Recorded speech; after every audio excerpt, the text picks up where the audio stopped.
بسم اللہ الرحمن الرحیم۔ صحیح بخاری حدیث نمبر 114، اس کو حدیث کرتاس بھی کہتے ہیں۔ حضرت ابن عباس رضی اللہ تعالی عنہما سے روایت ہے، انہوں نے فرمایا جب نبی صلی اللہ علیہ وسلم بہت بیمار ہو گئے تو آپ نے فرمایا لکھنے کا سامان لاؤ تاکہ میں تمہارے لیے ایک تحریر لکھ دوں جس کے بعد تم گمراہ نہیں ہوں گے۔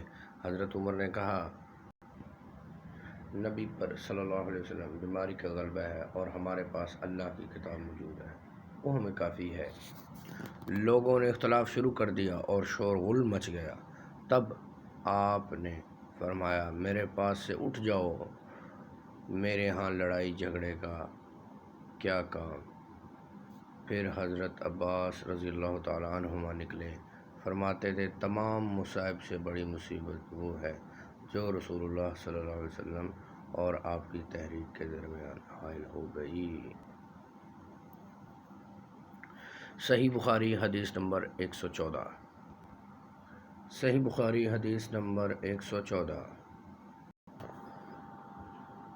صحیح بخاری حدیث نمبر 114 114۔ صحیح بخاری حدیث نمبر 114 114 حدیث کرتاس۔